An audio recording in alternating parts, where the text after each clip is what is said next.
안녕하세요. 작가 양현진입니다. 오늘은 이 책을 가져왔습니다.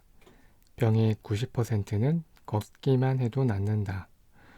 우리가 걷는 거에 대해서 중요하다고는 생각은 하는데 걷기만 해도 병의 90%까지 낫는다. 이렇게까지는 생각을 못 했잖아요. 근데 이 책에서는 거의 모든 대부분의 병을 걷기만 해도 낫는다고 이야기하고 있습니다. 사실 저도 예전에 수술을 했었어요. 개복 수술을 했었는데 수술하고 난 다음 날 아침에 혼자서 일어나지도 못하는데 간호사가 와서 이런 말을 하더라고요. 오늘부터 걸으셔야 돼요. 걸어야 빨리 나아요. 이런 얘기를 했었는데 저는 사실 그 말이 너무 매정하게 들리더라고요. 아니, 지금 혼자서 일어나지도 못하고 배가 땡겨서 막 이러고 있는데 어떻게 걸으라는 건가. 근데 제가 또 말은 잘 들어요. 낑낑거리면서 조금 걸어봤는데 막 숨이 차고 온몸에 식은땀이 막 비오듯 쏟아지니까 한 10발자국 가고 나서 다시 침상으로 되돌아왔어요. 그런데 그 다음 날도 조금 더 멀리 가보고 그 다음 날도 조금 더 멀리 가보고 이렇게 해봤더니 진짜 회복하는 속도가 빠르더라고요. 예, 저도 좀 놀랐고 저도 좀 살아보려고 걸었었는데 그게 회복하는 데 도움이 많이 됐던 것 같아요. 저 나이 들수록 아플수록 피곤할수록 걸어야 산다. 자, 여러분들 요즘 많이 피곤하시죠? 안 피곤하신 분들 거의 없을 거예요. 저도 항상 잠이 좀 많이 부족하다 보니까 항상 피곤하거든요. 이럴수록 더 걸어야 된다는 메시지를 전하고 있습니다. 아파서 못 걷는 것이 아니라 걷지 않아서 아픈 것이다. 그래서 저도 요즘 출퇴근할 때 일부러 좀 걸어 다니고 있습니다. 가까운 길은 웬만하면 걸어 다니려고 하고요. 아직까지는 효과가 있는지 없는지는 저도 잘 모르겠는데 좀 더 걸어봐야 알겠죠. 그래서 오늘은 이 책에 대해서 읽어보겠습니다.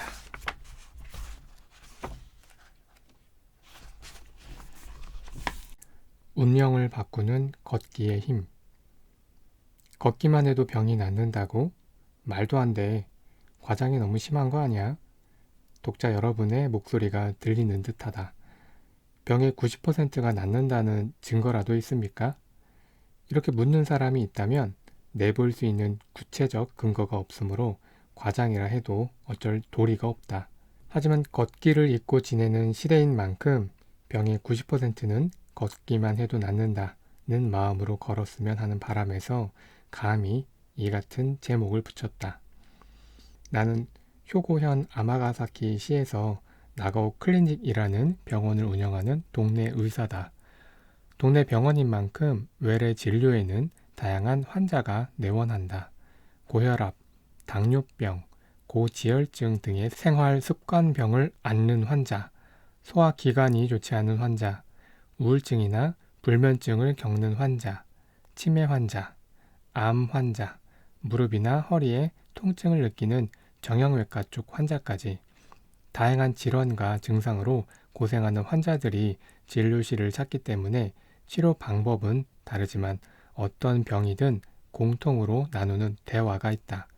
바로 이번에 소개할 걷기에 관해서다. 평소에 잘 걸으세요? 자주 걸으셔야 해요. 걷기만 해도 한결 나아지거든요.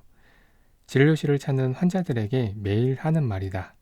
걸으면 낫는다는 말이 과언이라면 확실히 나아진다고 바꿔 말하면 어떨까? 걷기를 생활화하면 더는 의사를 찾지 않게 된다. 이전만큼은 확신할 수 있다. 병의 대부분은 걷지 않아서 발생한다. 현대 사회에서 우울증, 암, 알레르기, 면역계 질환 등의 다양한 질병이 증가하는 까닭은 우리가 잘 걷지 않기 때문이다. 의사는 환자를 진찰하고 병명을 확정 지으며 일단 약부터 처방하려 든다. 환자도 병을 낫게 하거나 증상을 없애는 약을 처방받기 위해 병원을 찾는다. 의료란 원래 식이요법과 운동요법을 선행한 다음에 약물요법을 진행하는데 최근 몇십 년 동안은 약물요법이 압도적인 우위를 차지했다. 이 현상이 과연 올바를까? 오래전 의대를 지망하며 생활 전선에 뛰어들었을 재수 시절부터 내 머릿속을 떠나지 않던 의문이 있다. 의사는 왜 이렇게 많은 약을 처방할까? 약 처방이 치료의 전부라면 컴퓨터도 할 수 있는 일 아닌가?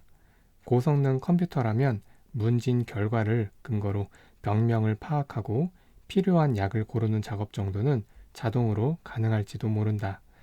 증상에 따라 약을 처방하는 것만이 의료라면 의사는 필요 없을 것이다.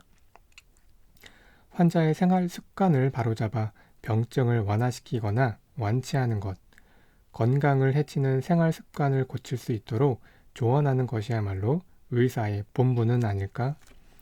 의대에 진학하기 전부터 이런 생각을 해왔다. 그래서 더욱 약에 기대지 않는 의사가 되겠다고 결심했고, 개업 초기에는 약은 3종류 이하로만 처방합니다. 라고 적은 종이를 진료실 벽에 붙여둘 정도였다.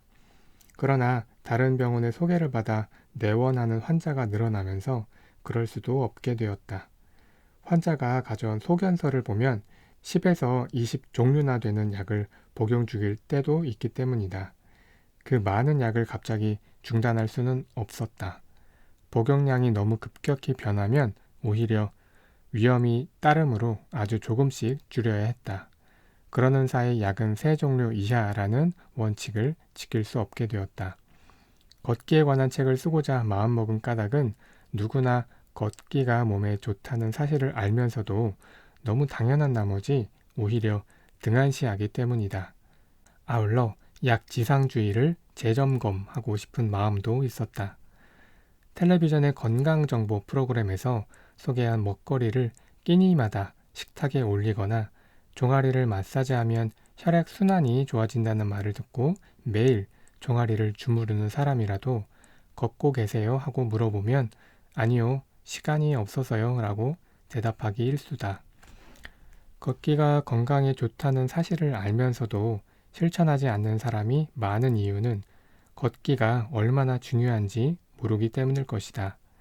막연히 좋다고는 생각하지만 걸어서 병이 낫는다고는 믿지 않는 것이다. 걸으면 걸을수록 모든 질병은 완치된다. 걸으면 근육과 뼈가 튼튼해지면서 나이가 들어 무릎이 쑤시거나 허리가 결리는 증상을 줄일 수 있다. 치매도 걷기로 예방할 수 있으며 증상이 발현되더라도 걸으면 호전된다. 2명 중 1명이 걸려 국민병이라고 불리는 암 역시 걷기로 예방도 하고 치료도 할 수 있다. 기관지 천식이나 교원병 등의 면역계 질환뿐 아니라 편두통으로 대표되는 뇌과민증 역시 걷기가 특효약이다. 불면증이나 우울증 또한 정신과 치료약을 먹지 않아도 걷기로 다스릴 수 있다. 주위의 보살핌이 절실한 요양보호 환자도 걸으면 간병인 없이 생활할 수 있다. 병의 90%는 걷기만 해도 낫는다는 제목에는 지난 20년간 외래 환자를 진찰하는 동네 의사로서의 경험과 진심이 담겨 있다. 일부 질환을 제외하면 걷기는 병원에서 매일 진료하고 접하는 병의 대부분을 치료하고 예방하는 데 가장 중요한 열쇠다. 걷기에는 정말이지 장점밖에 없어서 농담을 섞어 말하자면 걷기 때문에 난처해지는 사람은 의사뿐이다. 건강해지면 지금만큼 의사를 찾을 필요가 없기 때문이다. 모두가 걷기를 실천해 환자가 감소하고 자립해서 생활할 수 있는 노인이 많아지면 의료와 간병에 쏟는 사회적 비용을 줄일 수 있다. 최근 고령층이 증가하며 의료비와 간병비가 심각한 사회적 문제로 대두되고 있지만 모두가 걸으면 이러한 부담은 절반으로 줄어들 것이다. 다만 건강제일주의 인생은 재미가 없다. 건강이 중요하다는 사실은 두말하면 잔소리지만 나는 아무리 의사라도 건강만을 위해 살고 싶지는 않다. 맛있는 음식도 먹고 싶을 때는 과음을 하는 날도 있다. 무엇을 위해 사는가? 뭐니 뭐니 해도 나날이 즐겁고 행복하기 위해서가 아닐까? 그런 의미에서 고행하듯 걷기를 추천하려는 생각은 결코 없다. 환자에게 걷기를 권하면 힘들어서 싫어요 라고 고개를 흔들곤 하는데 걷기는 결코 괴롭지 않다. 앞으로 자세히 설명하겠지만 걸으면 행복 호르몬인 세로토닌이 왕성하게 분비된다. 그래서 걷기는 행복 그 자체이자 누구든 간단히 행복해지는 지름길이다. 이 책에서는 왜 걷기만 해도 행복해지고 운명이 변화되는가 라는 질문에 대해 되도록 알기 쉽고 간결하게 답하려 노력했다. 마지막 책장을 덮을 때쯤이면 독자 여러분도 걷기가 얼마나 대단한지 깨달으리라 믿는다. 걷기의 탁월한 효과를 알게 되면 다음은 실행에 옮겨 모쪼록 걷기가 생활 습관으로 자리 잡기를 바란다. 그렇게 되면 건강해지는 것은 물론 하루하루 행복한 삶을 누릴 수 있을 것이다.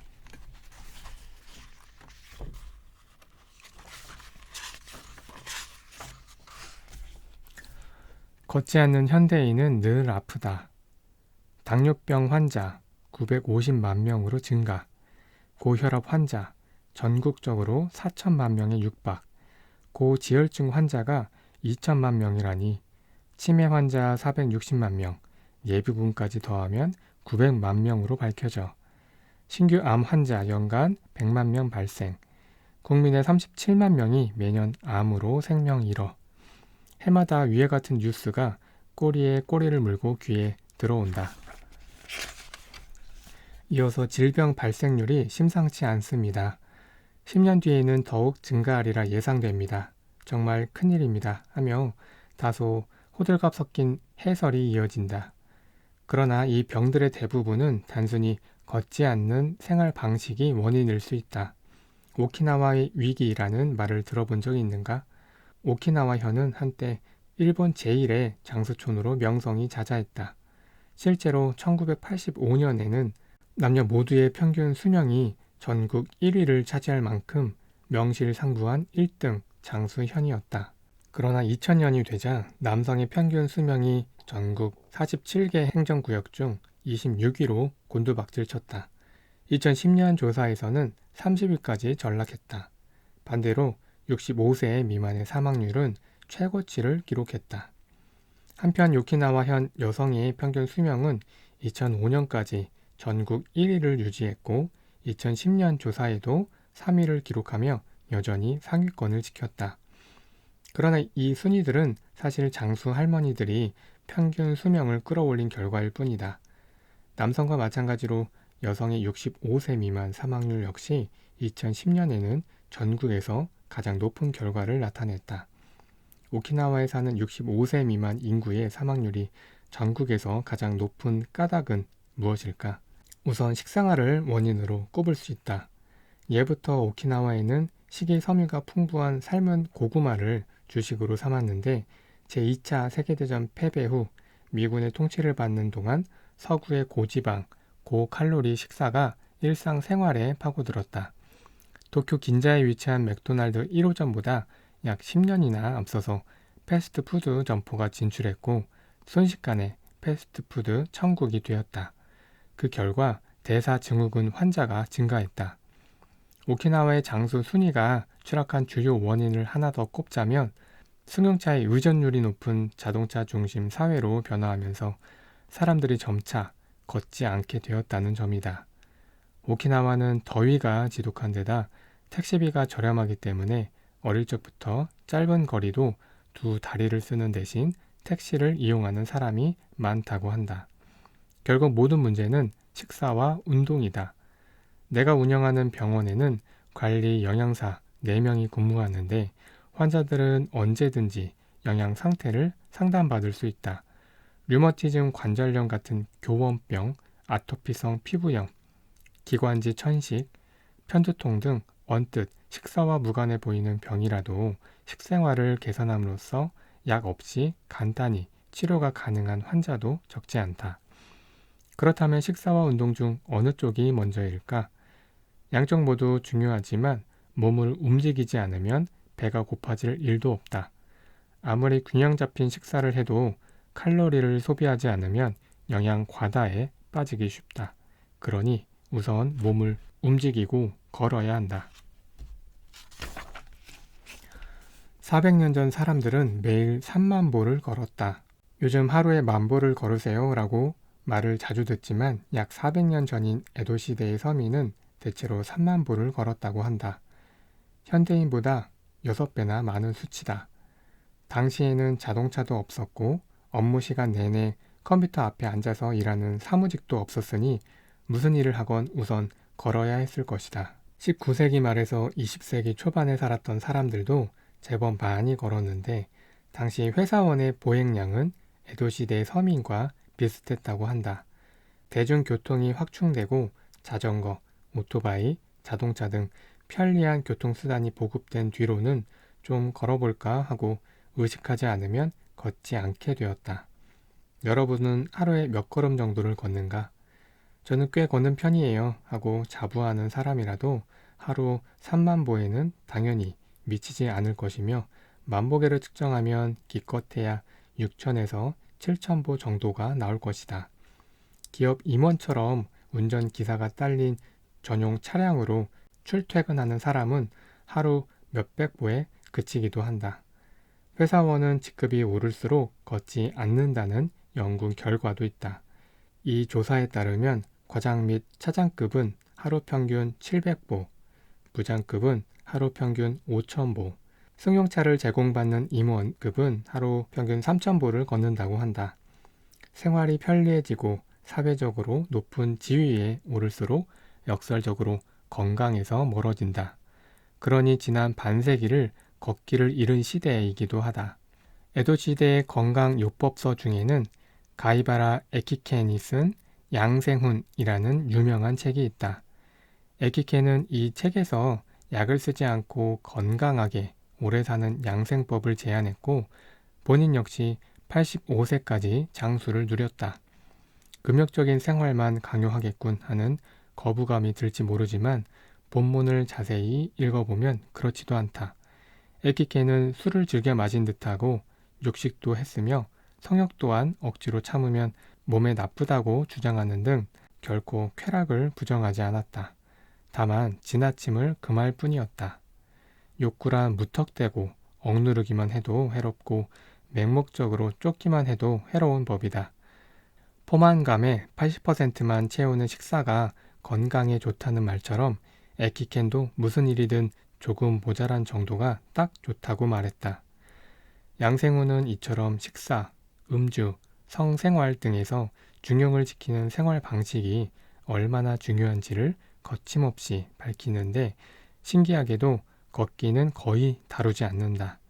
이는 얼마 전 에키켄에게 걷기에 관해 한 수 배우고자 양생훈을 다시 읽으면서 새롭게 깨달은 사실이다. 예상과 달리 양생훈에게는 걷기에 관해 이렇다 할 언급이 없었던 것이다. 처음에는 고개를 갸우뚱했지만 곰곰이 생각해보니 금세 짐작이 갔다. 당시 이동 수단은 걷기밖에 없었던 만큼 구태여 그 효능을 설명하지 않아도 누구나 충분히 걸어 다녔을 것이다. 걷고 몸을 움직이는 일이 너무나 당연해서 따로 의식할 필요도 없었다는 점을 쉽게 상상할 수 있었다. 최근 들어 에도시대 사람들은 행복도가 매우 높았다는 사실이 재조명되고 있는데 그 까닭 중 하나는 잘 걸었기 때문일지도 모른다. 현대병의 대부분은 걷지 않는 생활 방식에서 시작된다.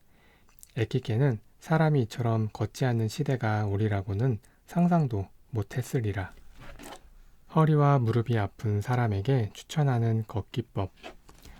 무릎이 시려서 걸을 수가 없어요. 허리가 욱신거려서 똑바로 서지도 못해요.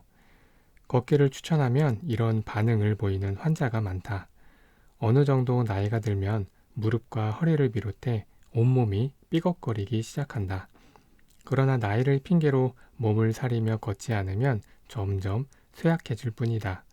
무릎이 쑤시거나 허리가 결리더라도 무릎 보조기나 허리 보호대로 지지하면서 가능한 만큼 걸어보자. 앞서 소개한 올바른 걷기 자세를 완벽하게 실천할 필요는 없다.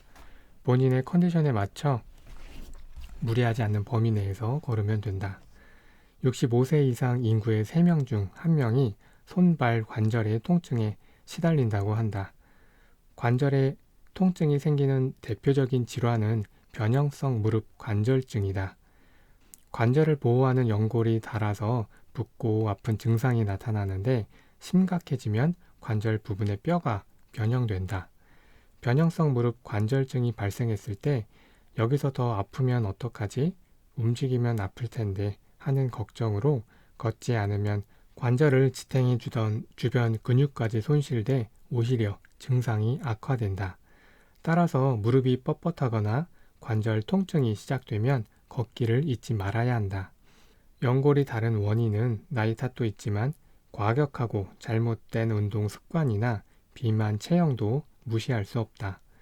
그러므로 착지할 때 체중보다 3배나 큰 충격이 발생하는 조깅은 추천하지 않는다.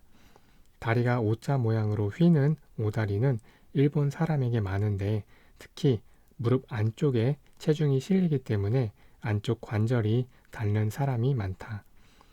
이런 경우 오다리 교정 깔창을 이용해 발바닥의 바깥쪽을 조금 높이면 휜 다리가 교정되고 무릎에 가해지는 부담도 줄어든다. 증상이 심할 경우 정형외과 등에서 치료받는 비용에 건강보험이 적용되므로 꼭 확인해 보기 바란다. 누구든 언젠가는 몸 어딘가에 이상이 오기 마련이다. 많은 사람이 그 순간에 걷기를 포기한다. 하지만 깔창과 같은 교정용품이나 무릎 보조기, 허리 보호대처럼 약해진 신체를 지지하는 도구를 적절히 활용하여 걸을 수 있는 범위에서 계속 걸어야 한다. 열심히 걷다 보니 무릎과 허리의 통증이 사라졌다는 환자도 결코 적지 않다. 바깥에서 걷기가 부담스럽다면 건물 복도를 걸어도 좋다. 쭉 뻗은 데다 손잡이도 있으므로 걷기에 안성맞춤이다. 외출 자체가 어렵다면 집 안에 손잡이를 설치해 걷기 좋은 환경을 만들자. 어떤 상황에서도 살아있는 한 걸어야 한다. 그것이 내 바람이다. 제1장에서 설명했듯이 걷기만으로 예방되거나 호전되는 질환이 굉장히 많다. 또한 걷기는 질병뿐 아니라 장기에도 좋은 영향을 준다. 심장도 예외는 아니다.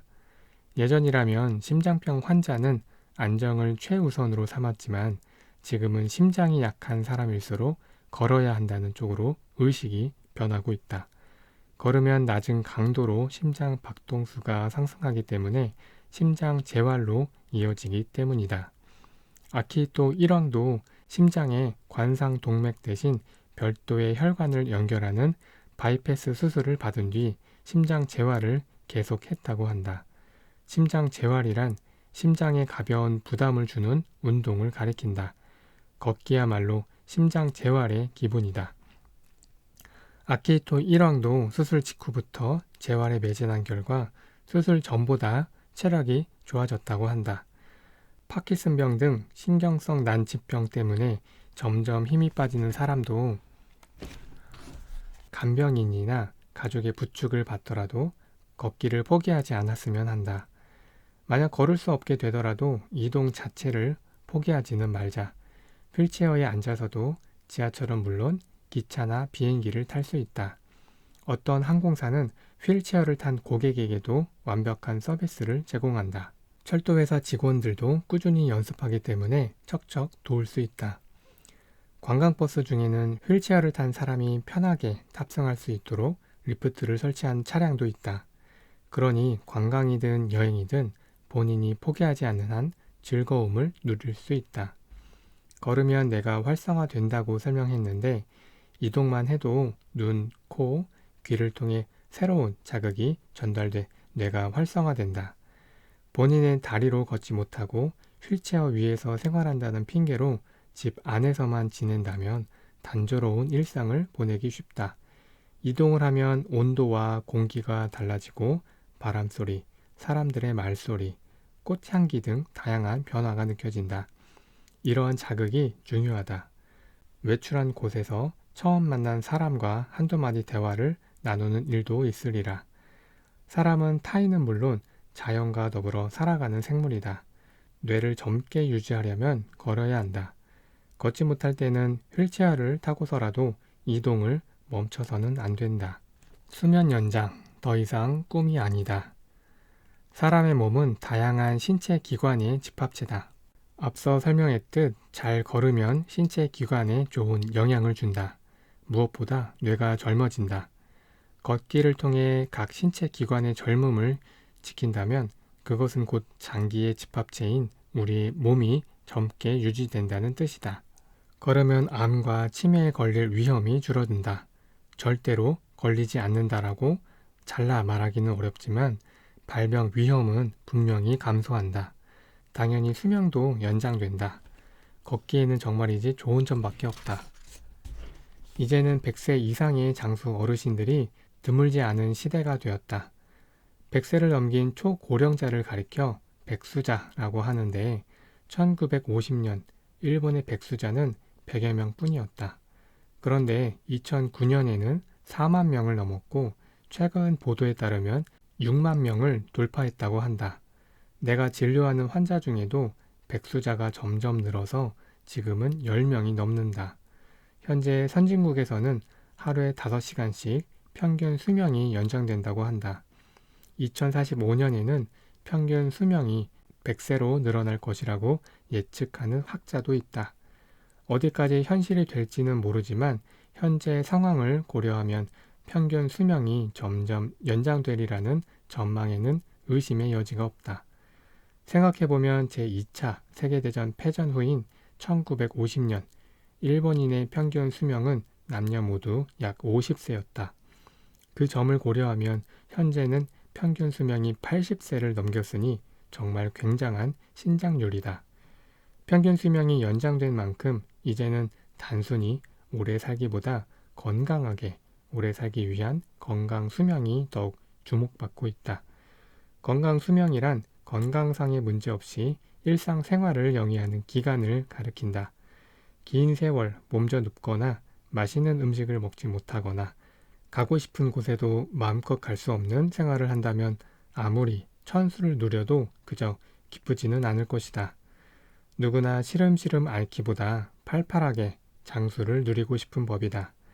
하지만 100세 이상의 초고령자가 6만 명을 넘어선 지금 100세를 넘기고도 골프를 즐기는 강자가 있는 반면 안타깝게도 약 90%는 이불 위에서 일어나지 못한다. 건강 수명을 연장하기 위해서라도 걷기는 중요하다. 요양보호의 대상이 되는 가장 큰 원인은 뇌졸중이다.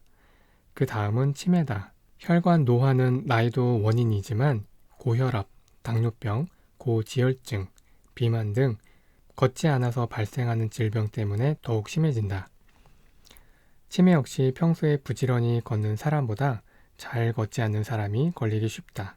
즉, 요양보호가 필요한 두 질병은 걷기로 예방할 수 있다. 참고로 요양보호를 받는 세 번째 원인은 노쇠다. 노쇠는 자연적인 노화 현상이므로 막을 도리가 없다.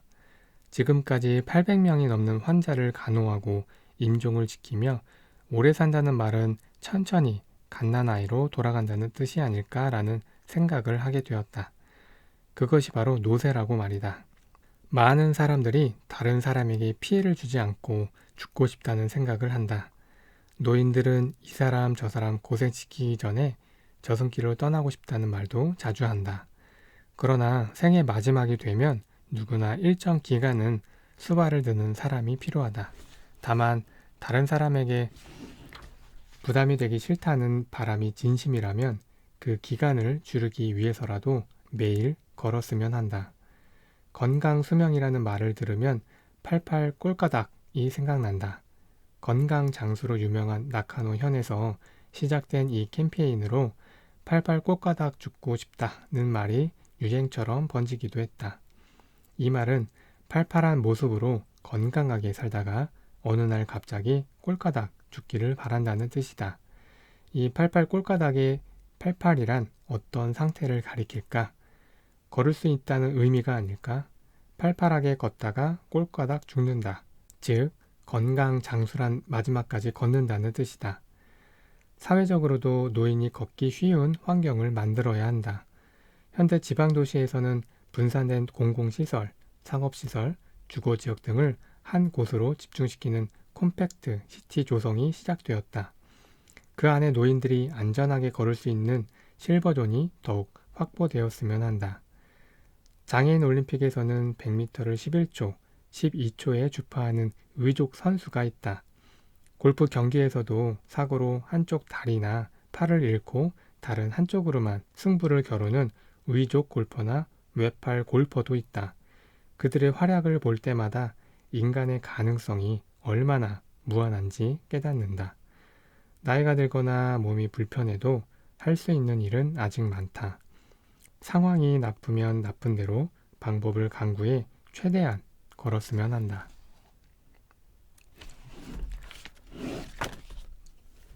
네, 여기까지 읽었는데요. 읽을수록 걷기 누구나 다 알고 있지만 누구나 하지 못하는 게 걷기가 아닐까 이런 생각이 들었습니다. 그리고 저도 몸에 좋은 음식 이런 것들 좀 챙겨 먹는 편인데 누가 그런 얘기 하더라고요. 그런 거 먹고 오래 살아서 뭐 하려고 그러냐. 근데 저는 이런 말을 해줬어요. 오래 살려고 먹는 게 아니라 죽기 전까지 건강하게 살고 싶어서 먹는다. 이런 얘기를 하거든요. 그래서 먹는 것뿐만이 아니라 이 걷기도 정말 중요한 거구나. 그런 생각을 많이 하게 됐습니다. 오늘 있는데 자꾸 목소리가 조금 가라앉았는데 감기가 아니라 딸꾹질이 자꾸 나가지고 오늘 찬물을 막 먹었거든요. 그래서 딸꾹질을 한 다음에는 목이 약간 잠겨요. 그래서 오늘 목소리도 조금 잠긴 것 같은데 불편하지 않으셨나 걱정이 됩니다. 여러분 많이 걸으세요. 가까운 거리라도 많이 걷고 몸이 불편해도 걷고 이래저래 걷다 보면은 나도 모르게 건강한 자신을 발견할 수 있을 것 같습니다. 살아있는 동안만이라도 여러분들 모두 건강하게 사셨으면 좋겠습니다. 그러려면 걸어야겠죠. 네, 모두 건강하시고 행복하세요. 고맙습니다.